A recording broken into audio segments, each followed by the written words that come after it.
Welcome, everyone. Today, I'm going to start with a couple lessons learned. There is no school in this country that teaches you how to be a CEO.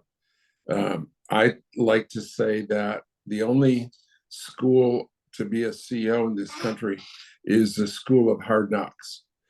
So, in a minute, I'm going to continue my journey in life from the time we acquired Jackson Hewitt and all the adversity we faced, because we like to talk about all of our victories and the things we've achieved, but I'm going to tell you some of the most difficult things that we had to overcome, and the biggest mistakes that I made at some of the biggest mistakes in my career that were almost extremely costly.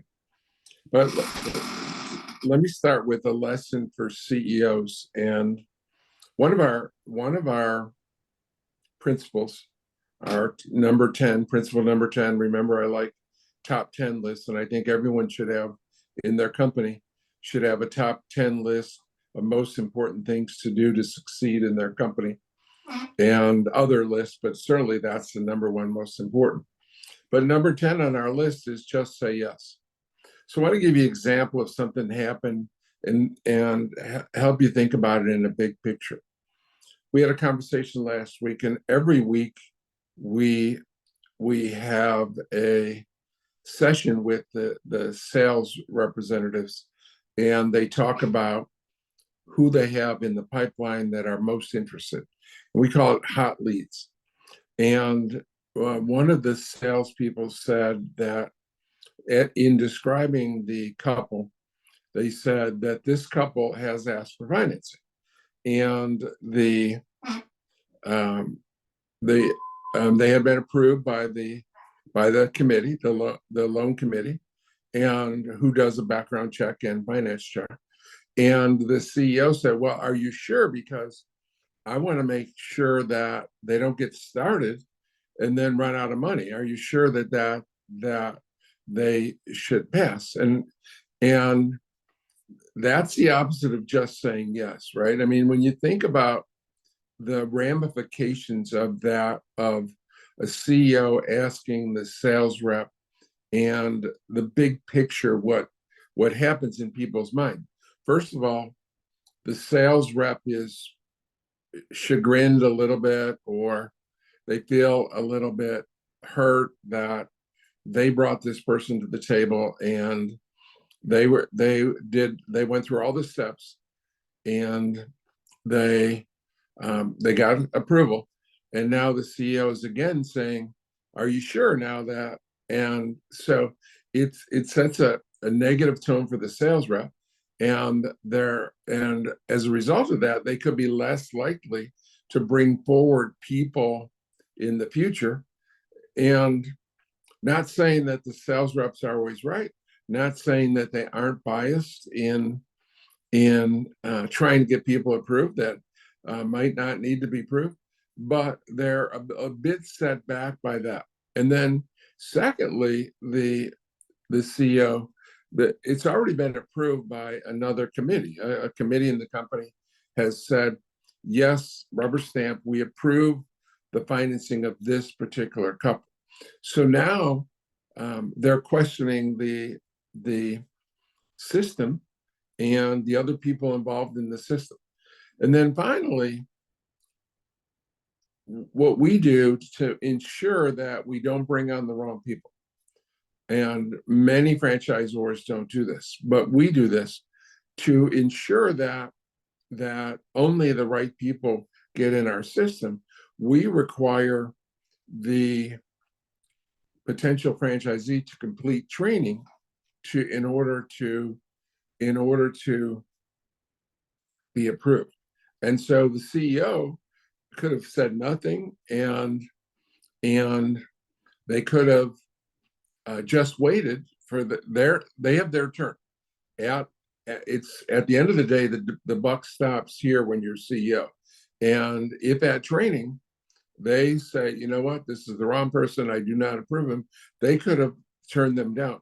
So they could have turned them down without offending the sales rep, without offending the finance committee, but spoke up in which you have to think of big picture, because one of the most important things and I talked about this in a couple of weeks ago, in building incredibly successful companies, not just ordinary successful, but if you're going to have extremely successful companies, extraordinary companies, you need to have culture.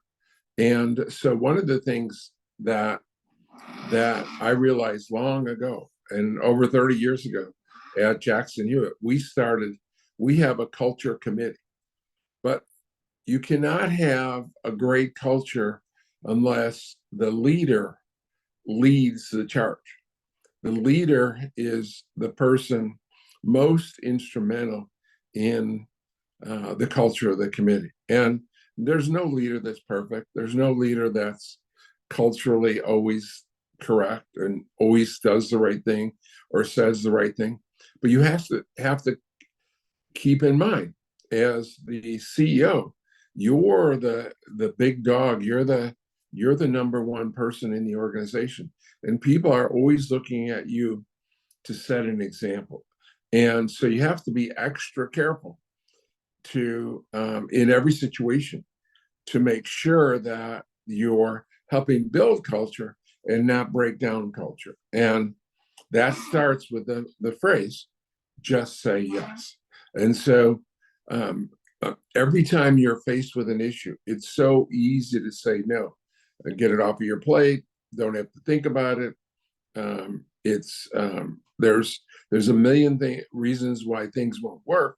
There's a lot less reasons why things will work than things won't work. So it's not easy to find a way to say yes, but I try, and without 100% success, I try to come up with a way to say yes if this, yes if this. And remember, I learned this lesson, and Sam Walton said in his book, Made in America, about the development of Walmart.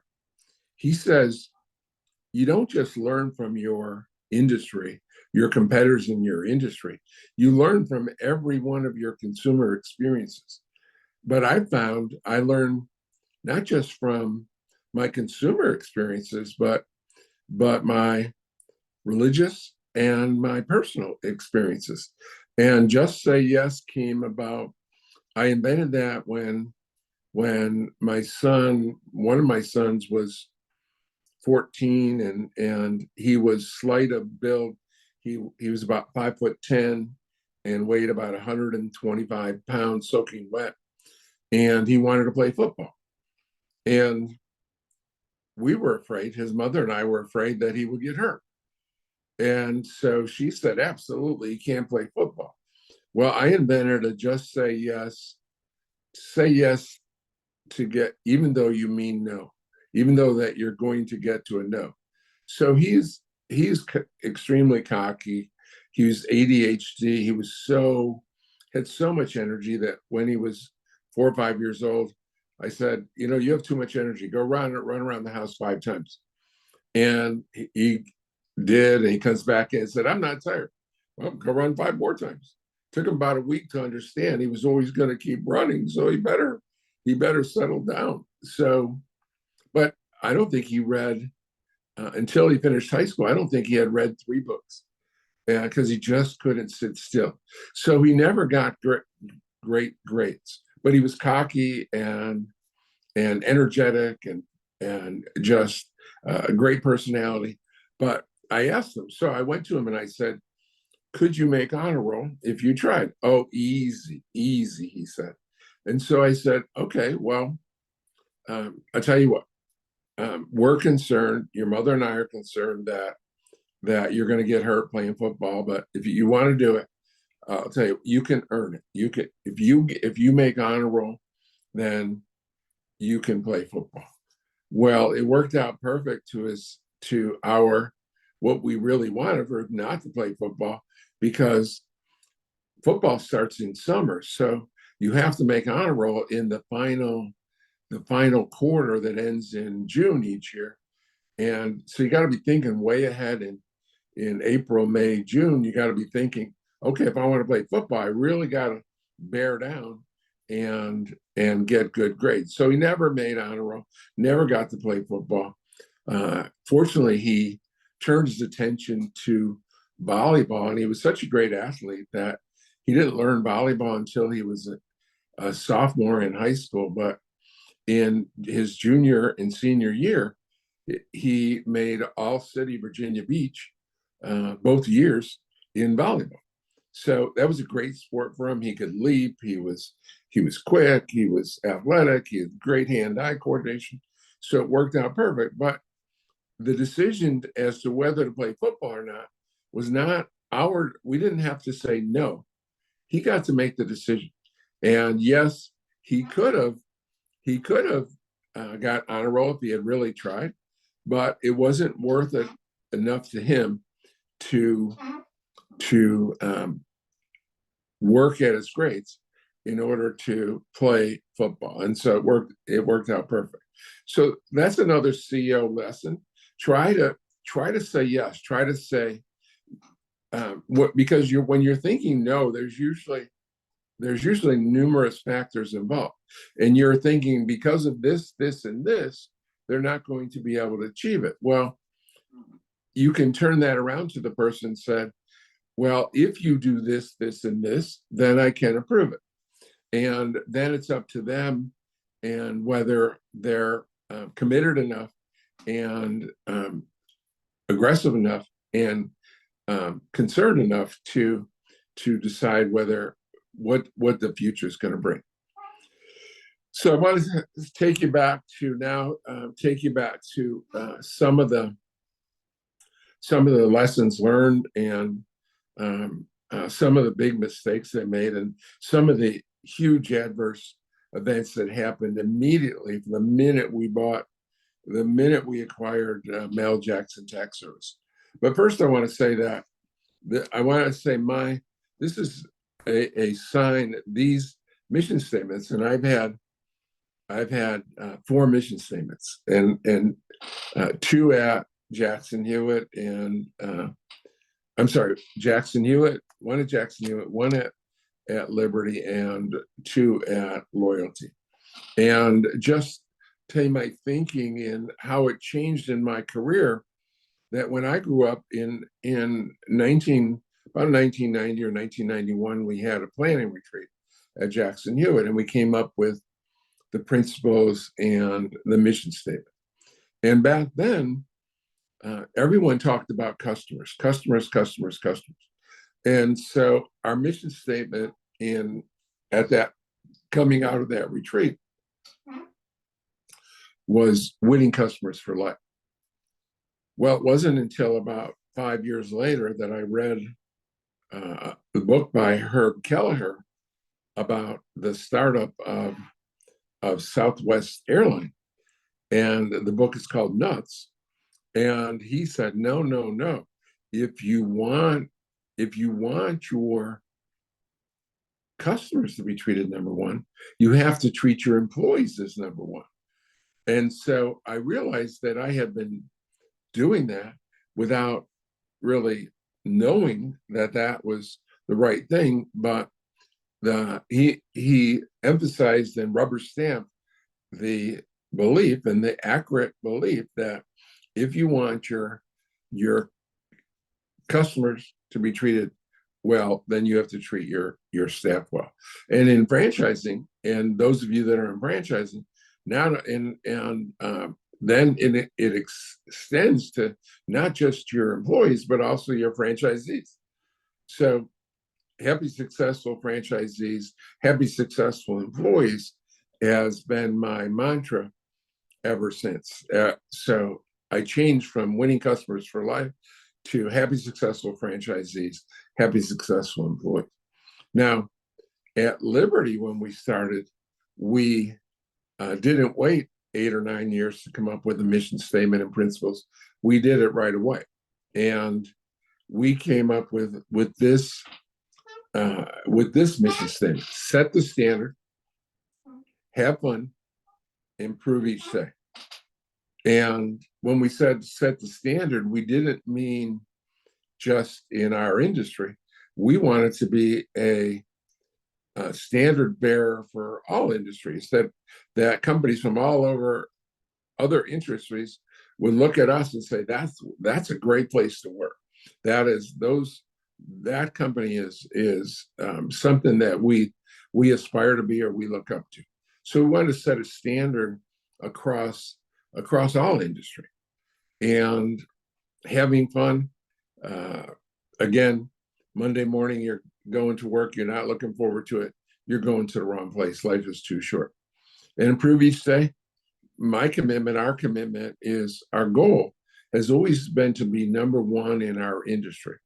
And to be number one, you have to have the best system.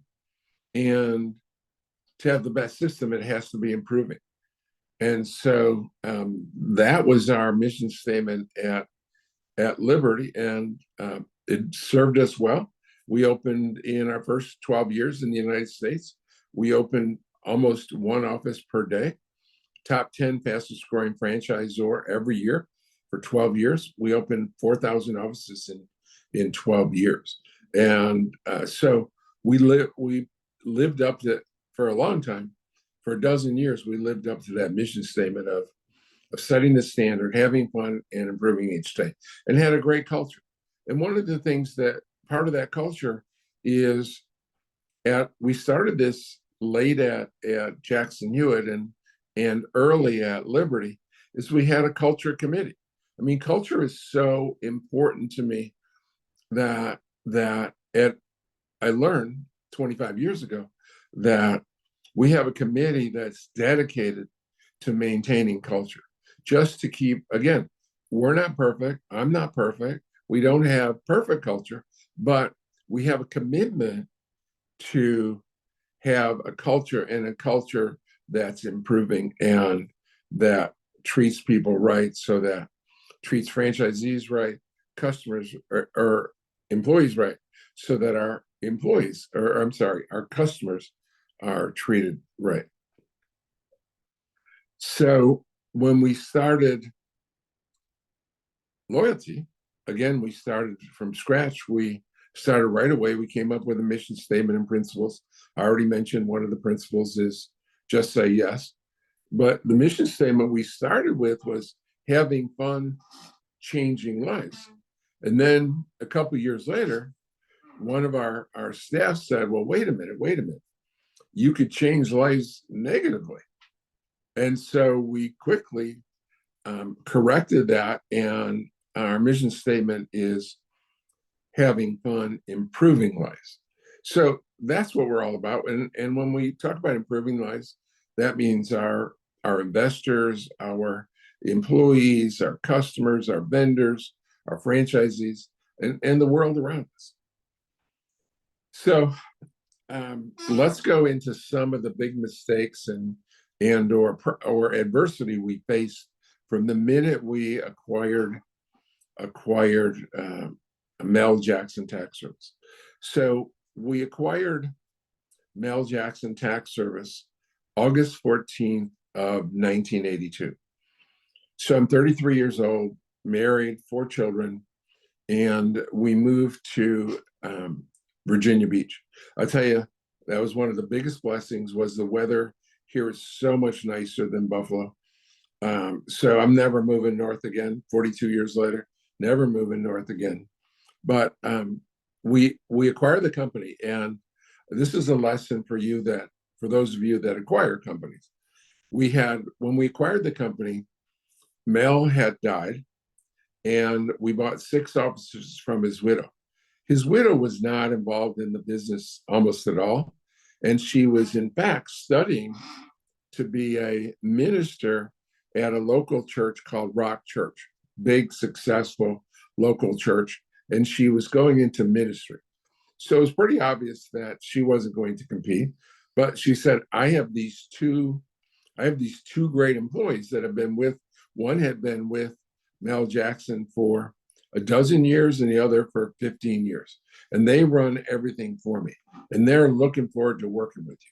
And I got to meet them, Audrey Meyer and Brenda Smith. Now, one of them worked on one side of the water. There's a river that separates Norfolk and Portsmouth, Norfolk and Virginia Beach with Portsmouth and Suffolk. And one worked in the Norfolk side and one worked in the Portsmouth side. So we go and sign the deal. It's a Friday, go back to the office, and these people who are dying to work for us and going to be important, and with all the employees, because all the 60 or 70 employees knew them, they immediately resigned. So we walk in the office and they quit like that within a minute, right? And they left. Not only did they resign, but they competed. So Audrey Myers opened Audrey right in downtown Norfolk. The office is still there 42 years later. She's died a few years ago, and I tried to buy it from her daughter, but they wouldn't sell it to me. But Audrey Meyer Tax Service, and I guess Brenda, they just knew her as Brenda. They didn't know her last name. So in Portsmouth, she opened Brenda's Tax Service. So they, not only that, but they had the list of the customers. So they went to all the customers and said, "Hey, I'm Audrey Meyer. You've been dealing with me forever, and why don't you come in and try our service?" So we immediately had to face the two most powerful employees and the only managers, year-round managers, that the company had for a decade. And so we think of that adversity, that you acquire something and bam, you're slammed right away. Murphy's Law is that anything that can go wrong will go wrong at the worst possible moment. Well, fortunately, I had been a district manager managing 20 offices and with 80 employees, and my ex-wife had been a district manager. My wife at the time, that when we moved there, had been a district manager for a block with 60 or 80 employees. And so it wasn't an incredible setback, except for it had some impact on, obviously, them soliciting customers away and soliciting employees away. So not all the employees came back, and the ones that did come back were even less. They were a little bit more wary of us because we're coming south to Virginia. We're Yankees, we're carpetbaggers, we're Northerners, and not of the South. And this is a very Southern kind of organization that the people were almost primarily Southerners. We did some military, but most of the customers were local Southerner customers. So we opened, and I remember one of my favorite experiences. One of the people that we promoted, her name was Faye Jones, and I remember and I mentioned this last week, but people with great strengths have great weaknesses, Peter Drucker says. And one of my weaknesses is detail. And so for some reason, I must have scared this office supervisor, because we took a woman named Faye Jones, and we had her, and she was actually a cousin, I think, of Brenda. And we made her office supervisor of the two offices in Portsmouth, Virginia, that were competing with Brenda. And I remember her. I mean, it was one of the funniest things, looking back, obviously, that I had ever heard. She said, I was helping her set up her offices about December 30th or December 29th on a weekend. And we were setting up offices for tax season. And she said to me, I think you're going to make it. I think you're going to make it. I think if you can make it through this tax season, I think you're going to make it. And I was worried there for a while. So I'm not sure what about myself worried her that I couldn't manage 11 offices. We took the 6 offices and added 5 more offices. And I'm not sure what made her skeptical that I could do it or we could do it, but she was skeptical and said, if you can make it this season, I think you'll make it. Well, today Jackson Hewitt has 6,000 offices in $1 billion company. So she was right. If I could make it that season, I could make it. But so we went through that season, and now remember, we had computerized. So we were the only chain of tax preparation in the country that was computerized. H&R Block, in their annual report the year before, when I tried to sell them my software, they were testing for free with Texas Instruments and IBM, and they and both IBM and Texas Instruments were letting them test for free because they were hardware companies, and Block had 9,000 offices. If Block liked software, then they were going to buy tens of thousands of computers, 40, 50,000 computers. It was going to be huge for them. So, of course, they tested for free. So they asked us to testify for free. And we said, well, we're not going to sell you any hardware. We're a software company. And so they sent me a nice letter, and I still have it, that says, you have a novel approach of tax preparation software that is novel, and we're going to keep an eye on you. Well, 10,000 offices later, between Jackson Hewitt and Liberty and ATAX, I bet you they've been keeping an eye on me for 42 years. But our tax software was sort of the AI before they invented AI, because it was the first software, and still today, almost no one does this, if anyone. It was decision tree software. So most software, to do a tax return, you show the tax return on a page and you fill in the blanks, right? This is the amount of taxes. This is the amount of interest, mortgage interest. This is the amount of charitable deduction, and so forth. So in our software, it was decision tree. So it calculated whether you should file married filing separate or married filing joint or head of household. It calculated whether you could claim a dependent. It calculated automatically your earned income credit or your various credits. And then it made an average preparer or an inexperienced preparer look expert, because it would ask questions that normal preparers wouldn't ask. And here's an easy example for those of you that don't know taxes. Let's say you own rental property. Well, one of the things that's missed on 90% of people that own rental property is mileage back and forth. And so if you ever drive to pick up rents, to show the property, to do any repairs, just to check on it, if you drive back and forth, you're allowed a mileage deduction.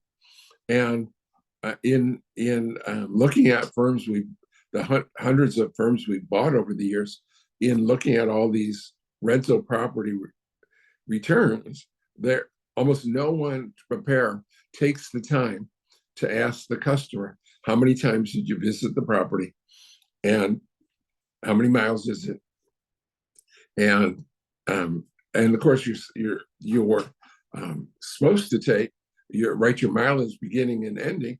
But if you don't even know it's deductible, you don't even think about it. And so you give them advice. Great preparers give them advice on how to improve for the future. So it was decision tree software. And we arrived, and people back in 1983 were terrified of desktops, terrified.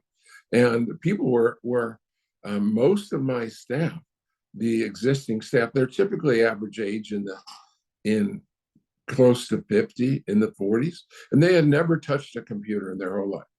I mean, this was a world without desktops this is 1983. And so I made a deal with all the preparers. I called all the preparers in and said, we're not going to require you to use the computer. You've done a good job for us. doing them by hand. And if you don't want to use the computer, you're always going to be able to, as far as the eye can see, you're going to be able to do the tax returns by hand, the way you've been doing it with a calculator. And so, but every new preparer, and when you're in a growing situation, especially, you have many new preparers because you're going to need 4 or 5 per office. And we added 5 offices, and we had some losses from losing Brenda and Audrey and others. We had some losses, so we needed to hire about 40 new preparers. All of you are required to use the computer, and it got to be so popular that we couldn't afford a computer for every desk, because back in 1983, the average fee for a tax return was about $30. Today it's $250, to put in perspective. And the average cost of a computer back in 1983, a desktop, was $1,800. I mean, the prices have declined steadily over the last 40 years, but it was $1,800. And your average customer is only paying $30. So we would typically have offices of 4, 5, 6 desks with only 1 or 2 computers. But the people liked the computer so much, the software, that they would fight they would come in early, because there were only so let's say there was an office with 6 desks and only 2 of them had computers. And there was a shift change at 6 p.m. when the day shift went home and the night shift came on. The night shift people would come in early just to grab that desk and have the desk with a computer, because it was such a confidence builder, and it made every preparer do a higher quality job. Now, interestingly, in that time, one of my interesting experiences was on the board of directors was Paul Grunberg, and his son was in graduate school at MIT. He was getting his PhD in MIT. So he was a computer whiz. I mean, and so when he saw how rudimentary our questions were and our software was, he came in and said, wow, I can really put some buzz into this. I can, flashbang, do the software and do neat tricks on. And what he didn't understand is who we were dealing with, that already my preparers were intimidated and afraid. But if you made it flashbang, do this and skip around the screen, and there's no such thing as a mouse, but if you added all these extra things, it scared people. So eventually he rewrote our software. He and 2 of his buddies from MIT rewrote our software in advanced language. We paid them about 5 years later to rewrite it, and then got him to come down and be my chief CIO, chief technology officer, for about 3 or 4 years. And he understood that you have to adjust your software to the user. And you might have the best idea as a computer technology expert. You might think that this is the way to do it, but this is the way you look at the computer, not the unsophisticated person that's never used the computer before. So he learned a valuable lesson in writing software, that you need to pay attention to the user. So again, so I lost big adversity, lost my 2 best people right away, and but we recovered. We had 11 offices, had decent growth. Second year we had, and now I had made the second biggest mistake I ever made at Jackson Hewitt, and still called Mel Jackson. We called it Mel Jackson for about 4 or 5 more years. But we had 11 offices the first season, 15 offices the second season, and going into the summer after my 11 after my 15 offices, 2 years, we were headed for 22 offices. And one of the offices we opened in Durham, North Carolina, which is about 3 hours south of Virginia Beach. Because what I had realized, the huge mistake I made is we had 6 offices. We acquired 6 offices and set a huge goal to be number 1 in the industry. And H&R Block had 9,000. And it didn't occur to me until sufficiently, if ever, until after my second season, a year and a half in that, wait a minute, we're only going to have 22 offices in our 30 months later, 2.5 years later, we're going to have 22 offices. But our goal is 9,001. And at this pace, to go from 6 to 22 in 2.5 years, I'm going to be like 1,000 years old before we get to 9,000 offices. So that's not going to work. So what are we going to do different? Well, we're going to do what H&R Block did when they started franchising immediately. And so we immediately started a franchise. And so huge mistake. And I corrected that when I started Liberty Tax. I corrected that. I mean, first day we were franchising. Same thing when we started Loyalty Brands. First day we're all in franchising. That's really the way to grow a business.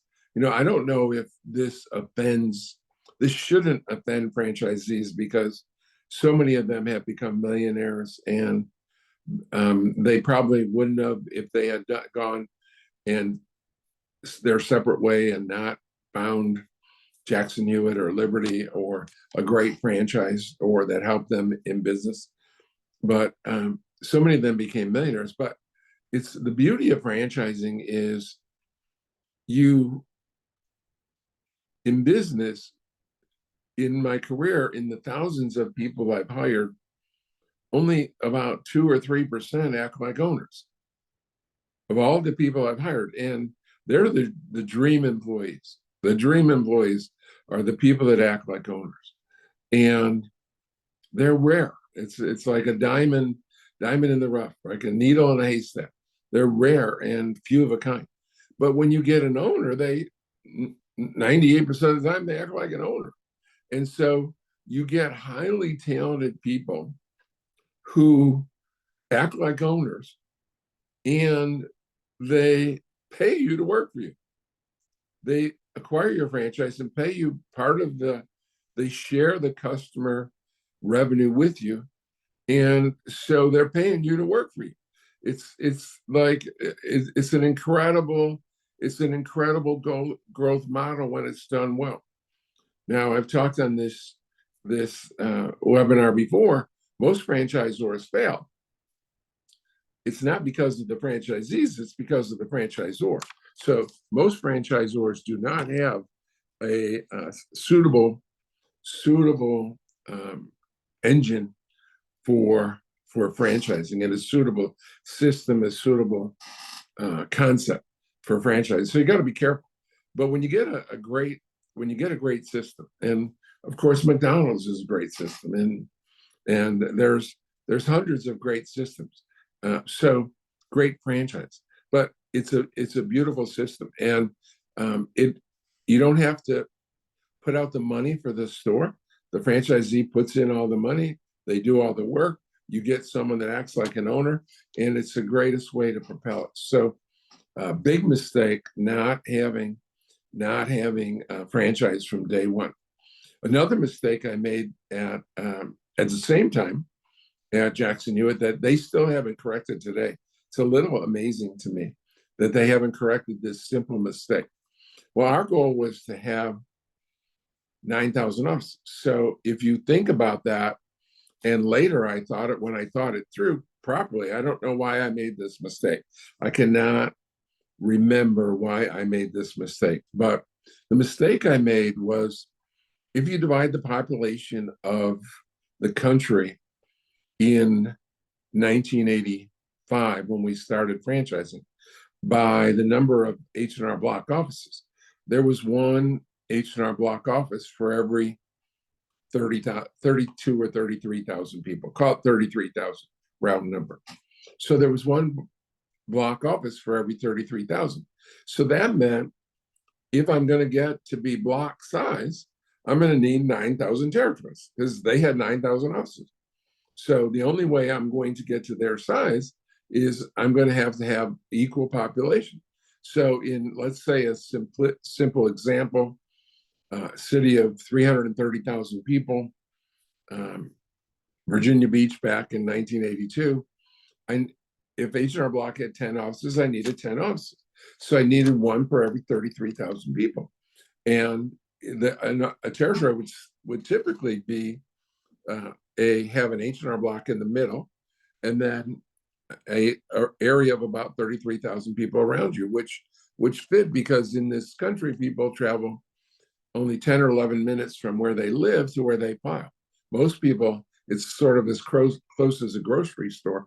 They don't travel far to their tax preparer. In most cases, the vast majority of the cases. So, but somehow I made the mistake and gave 50,000 population to the new franchisees.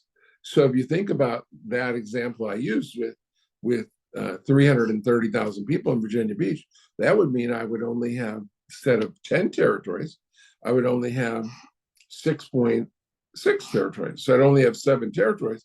And so I'd only have 7 offices. The franchisees would only be required to open 7 offices compared to block 10. I could never get to block size because I couldn't force the franchisees to open a second office inside their territory.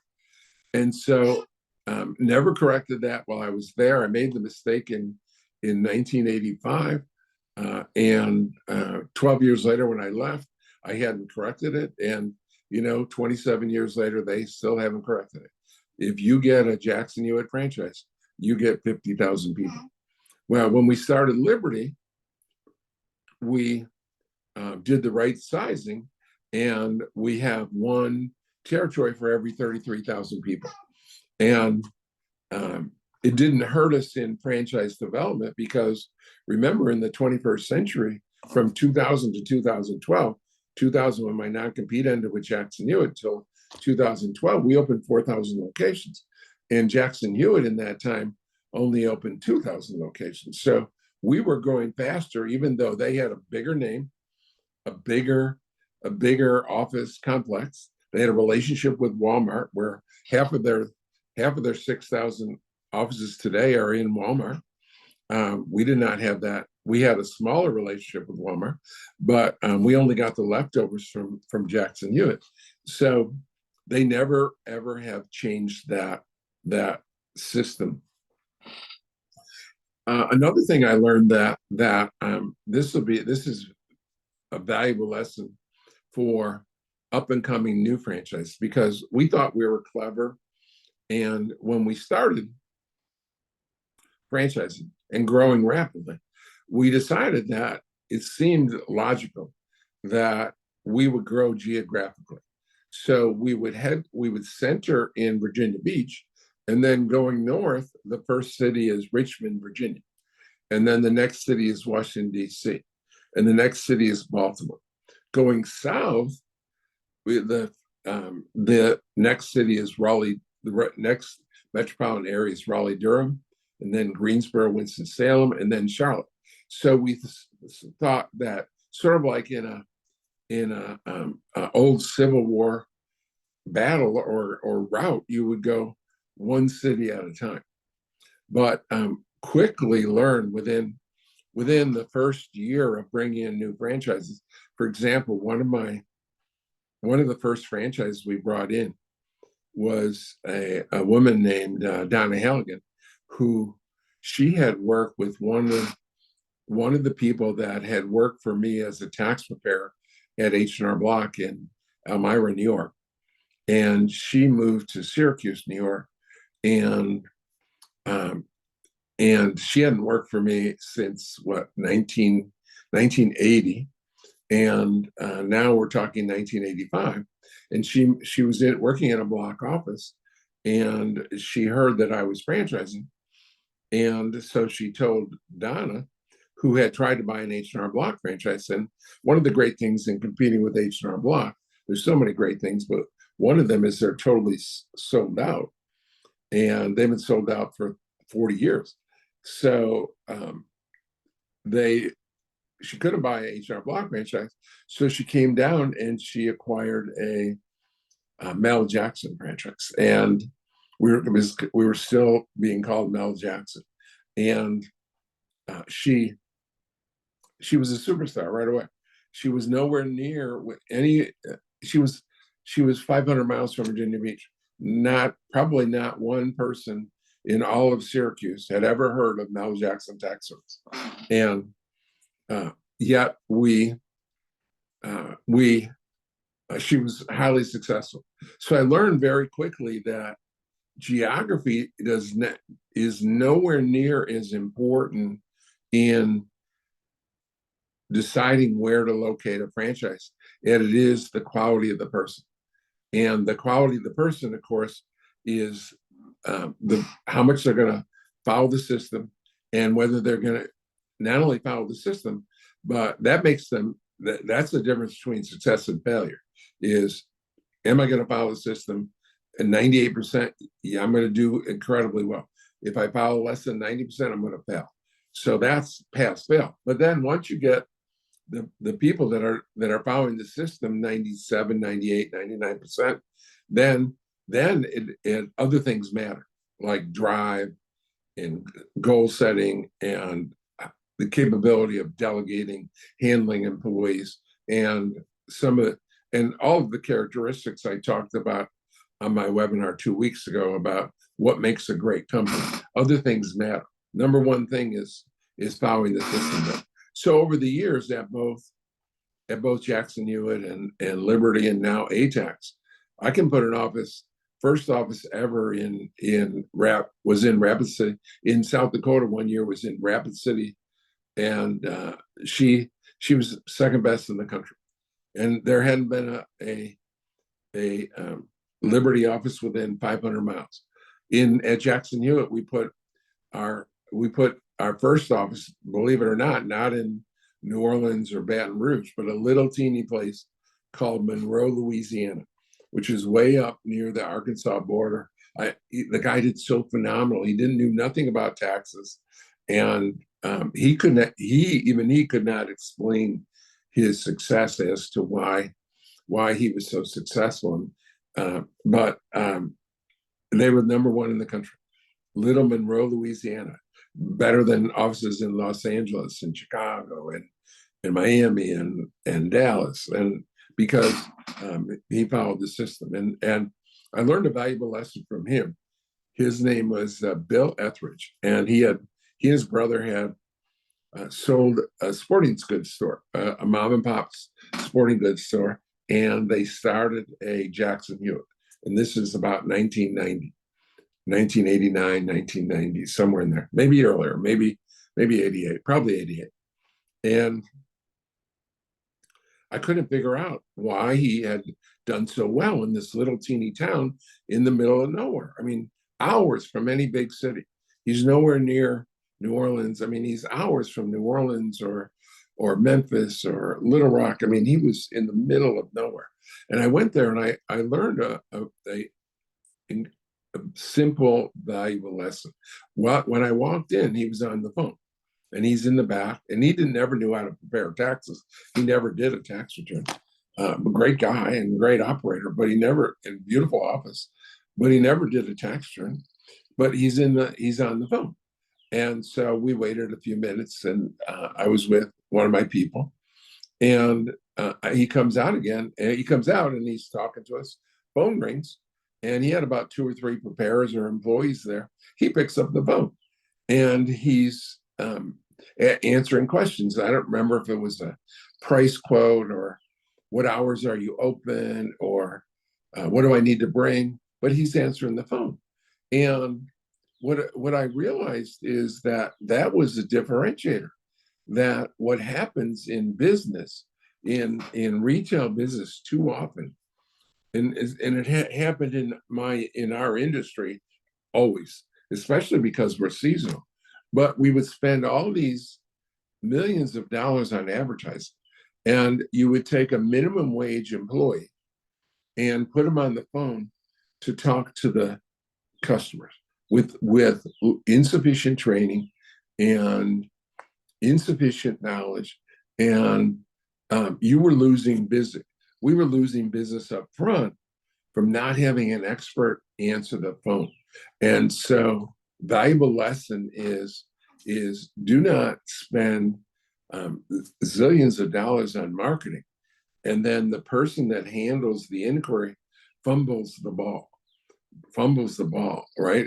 If you get 10 people to call, your closing rate should, and ask for a price or ask for your hours, or your closing rate should be easily 70, 80, 90%. But too often it's 10 or 20 or 30%, because you don't have the right person or the right training or the right follow-up to ensure, because you need to ensure, and you have to inspect your expectations. So most of my offices in my career, and my companies have, if you include Block, 20,000 locations. If you include, and I include H&R Block in this, most of my offices at all the companies I've ever been with in 55 years do not do a good job of inspecting their expectations, especially on something so important as you get an inquiry and what is the rate of closing that inquiry. It's easy to measure. That's hard to measure.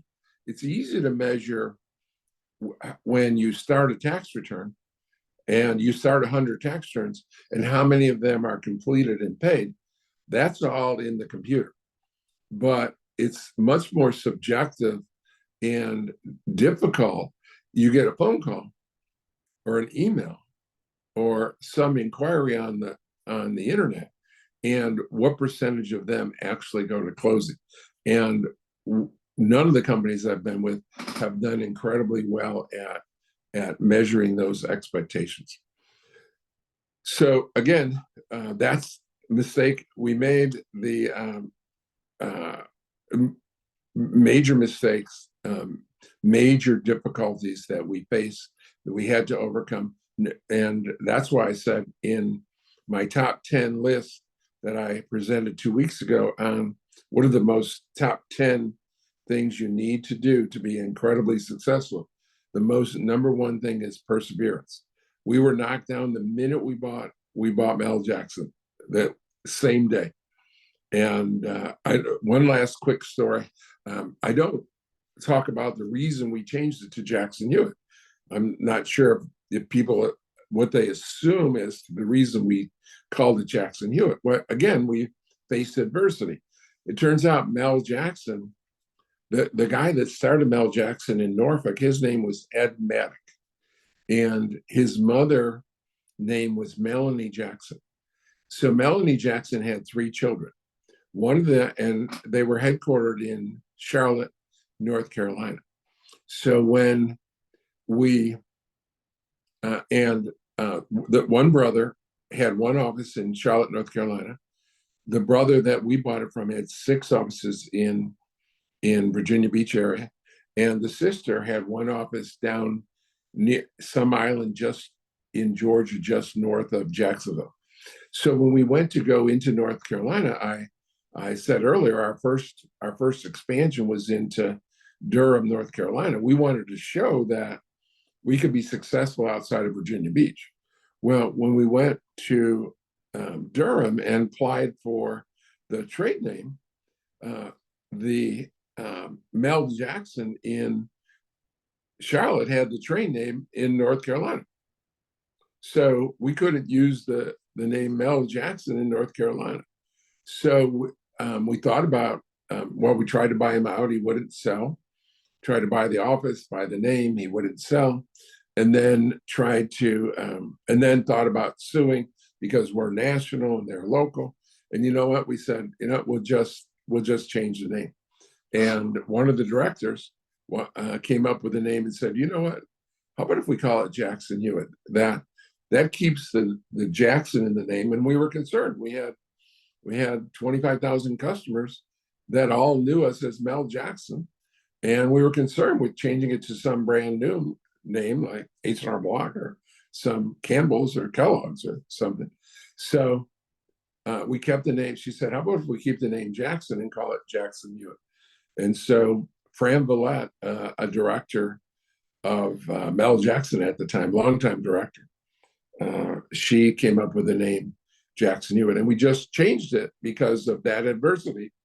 Okay, you got a problem. You got a company with 60 offices and 25,000 customers, and you everyone thinks of you as Mel Jackson, but you can't get a national name. You can't because there's a predecessor in Charlotte, North Carolina, and so through that adversity, we came up with the name Jackson Hewitt.